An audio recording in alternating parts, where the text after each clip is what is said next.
Hey friends, this is Marilyn from tarotclarity.com. Thank you for being here. Yesterday I did a video on Swiss tarot decks that were not Besançon, and among them I showed my Rochias publication by Deviant Moon Inc, Patrick Valenza. And I had not shown this deck on its own before doing that comparison video, and I kind of like to show decks by themselves when I first get them. So not to slight this deck, I'm going to go through it one card at a time. Remember, it's Swiss, date 1816, non-Besançon. Now, before I flip the camera, I want to mention that I thought, oh, maybe I'll try to see if I can find other decks created around 1810, 1820, something like that, to see if there is any influence between them. And for the life of me, I could not find any decks from the 1800s that I had that were not later, not post 1816.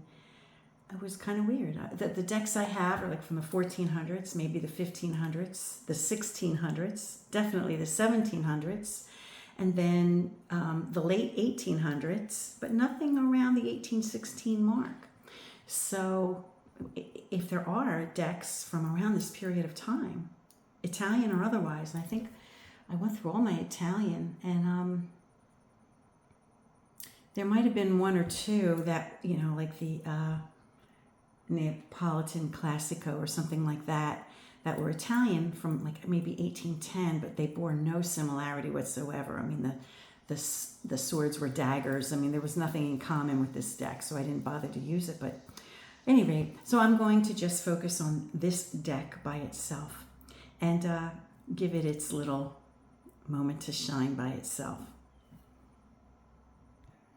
As for the publication itself, here are the backs.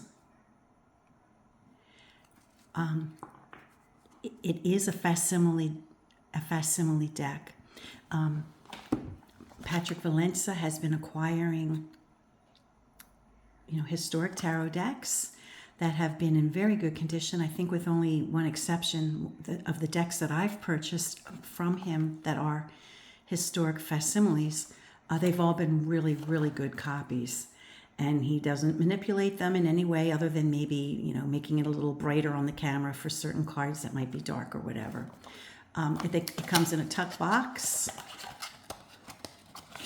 There are, my apologies. There are 2 additional cards that come with it,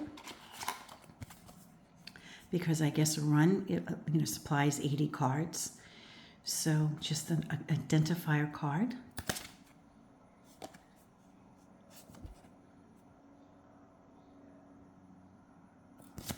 And just a little bit of information about this deck, being a woodblock print from 1816 in Neuchâtel, and that they are scans taken directly from the original.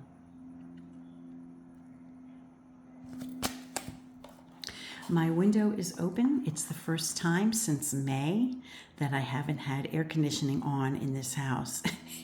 So there may be some outside sounds, and I hope you can live with it. I just want to have some fresh air. I mentioned in the comparison video I did yesterday, notice how the little creature has a different look than the other cats. It looks directly at us rather than to the side. Also, for the most part, I noticed that many of the cards of the Rochias faced in different directions. Not all, but faced in different directions than other cards.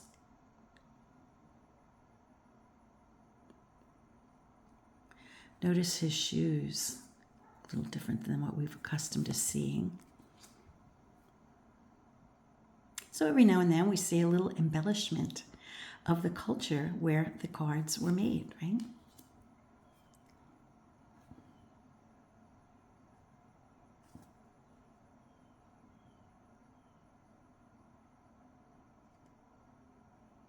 Perhaps a spelling deviation.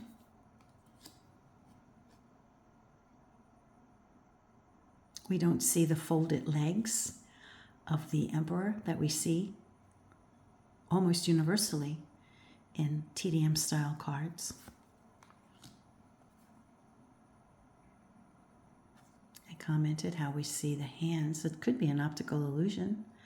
Are these the praying hands of the gentleman in the front with the tantra on the right side? Or is this the arm coming from the side of someone else? And then this random foot.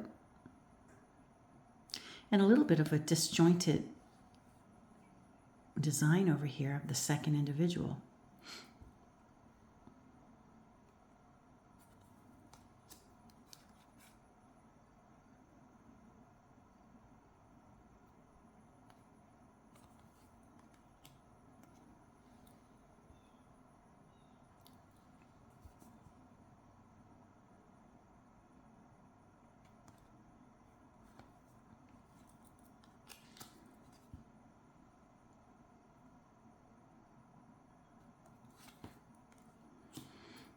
In the comparison of some Germanic decks that I did maybe a dozen videos ago, and I mentioned it yesterday also. Check it out. Check out what I said about the yellow in the knee area of some hermit cards. Here we have a fancy cane top. We have a hood, and I think it's a hood because it's lined, right? So a continuous lining or a edging wouldn't follow the collar of the hermit if it were a satchel or a backpack, right? So this looks more like a hood. That's slightly off his head. And the wheel turns in a different direction than we have seen in other decks.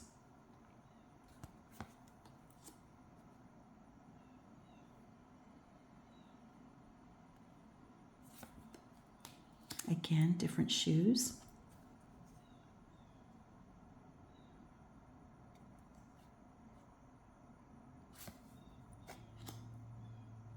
Death is named and numbered and does have the black earth that we've seen in other TDMs.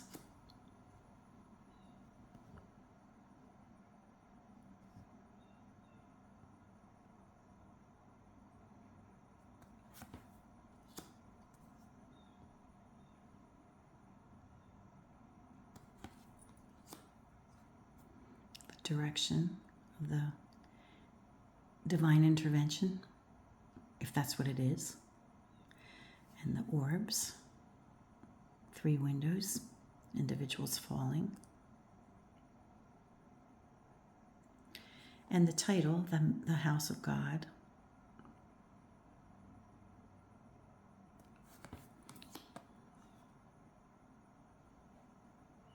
We see, I think in this deck we noticed yesterday a few variations where the S appeared instead of the E, which might have been an error in whoever created this deck, maybe not familiar with the language, this being a Germanic deck and it being copied from French, so maybe there was something about the S's, or the E's of other decks that sometimes looked like an S, or maybe it was a deliberate thing.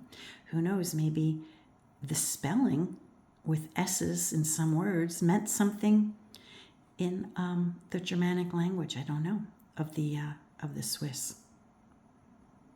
But for those of you more well-read in languages, you may be noticing the variations in some of the spellings, and maybe an interesting clue for you. And we have the evaporation, squigglies. Again, evaporation squigglies, rather than rain squigglies, or raindrops rather.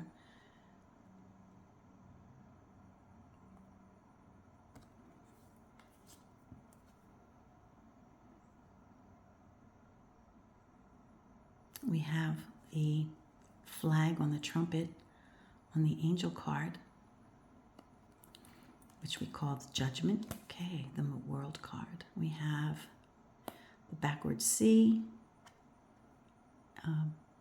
possibly a female, and the four corners as we're accustomed to seeing, with some embellishment on the wreath or the mandala.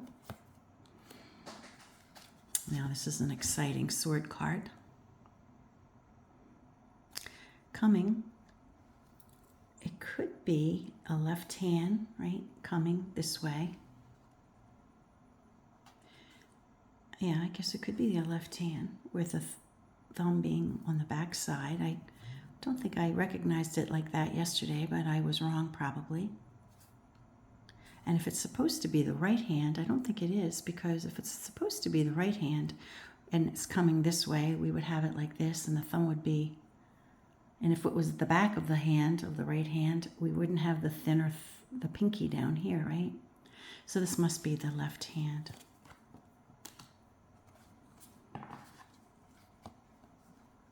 Now, unlike the Burdell and unlike the, what was that last deck I compared it to yesterday? Well, I have to pause for a second to find it. But unlike the Burdell and unlike the, it was the Gassman. So unlike the Burdell and unlike the Gassman, the tops or the ends of the swords don't have like knobs, right? They're very similar to French swords in the TDM.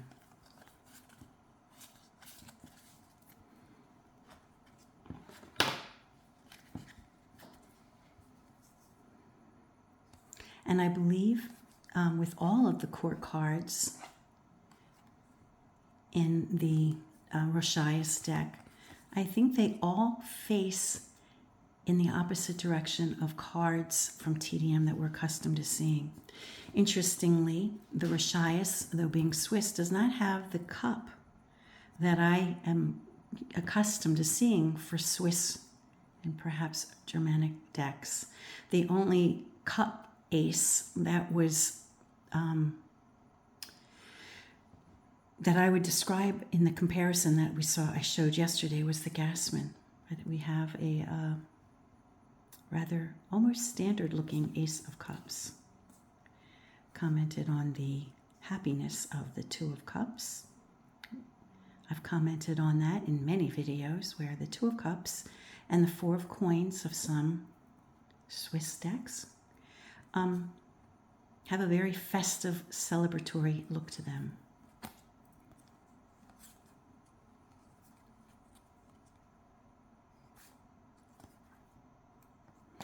Interestingly, the numbers, for the most part, I don't think I observed any wrong ways of how numbers were written. We see that the 10th card of the 10 of Cups faces in the different direction. We have my little boyfriend here. Again, these cards, these court cards facing in the opposite direction of what we're accustomed to. And yes, for those of you who may have commented on that or, is noticing that, it's absolutely valid, and I do it all the time. Watch some of my demonstration videos where I discuss it almost every time I do a video like that. The way they look changes things, right? I mean, who is she looking at? Who is he looking at? Are they looking at each other? Do they fall near one another? That kind of thing. And here I've commented many times, cards where the Queen of Cups either has a window or is it the overhang of a throne. I've been picking up on that and I've been commenting on it every single time I come to her, just like I talk about my boyfriend card. But for sure, the way a character glances or looks absolutely is valid in the interpretation of the deck. And when I say read the deck, that's what I'm talking about. Whatever differences there are in a deck from another deck, you don't have to have a standard take on any particular card. If a card looks a little different embellish, I mean, not embellish, but use that as a valid point. Now, of course, we're accustomed to seeing batons being clubs or cudgels in the aces, and then they're a bit more refined in the pips. But again, notice how, very like the sword cards, these pip batons have a very French TDM end, whereas in the more Swiss decks, they're all Swiss, but the ones Gassman and the Burdell had more rounded definition, right? It was more three-dimensional. The batons in the Burdell and the Gassman are more rounded, and then they have embellishments at the end. And whenever I see cards like that, decks like that, in my mind, I realize they're Swiss, but here we have some Swiss cards that look more French in certain regards. And then we go back to the cudgels for the courts. And here, the Knight of Batons, we see the draping of the horse that we see in so many tarot decks, so many TDMs. So I thought that was worth mentioning. And then the last suit. So as you can see, this deck, so now here, we don't have the party going on in the Four of Coins that we see in the Burdell and in the Gassman, right? It's more French. In fact, we have the fleur-de-lis. So this deck, I would say is, largely influenced by French design. And yes, of course, it's a TDM, so of course it would be, similar in French design. But, we see embellishments when a deck is recreated in another country. We tend to see embellishments, that are uniquely, culturally part of that new country. But we're seeing a lot of standard stuff, with the exception of maybe reversals of how images face. Maybe shoes are a little different. Maybe fashions are a little different.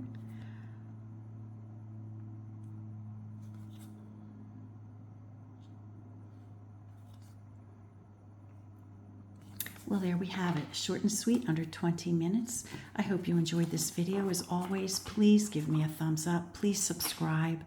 I can't tell you how important it is to my channel. And if you like to keep seeing my videos, you have to understand that it costs me money to buy them, to buy these decks, and things are a little tight for me at the moment. So, and I'm not, I haven't done Patreon and I haven't done memberships yet, because I'm trying to keep it free and accessible, to everyone. But I do have to try to make a little bit of money from it. And so if you could subscribe, tell your friends, share my links, and anything that you can do to help me advance on YouTube, I would really appreciate it. And it would make the channel better for you as well. Until next time, friends, peace and stay well.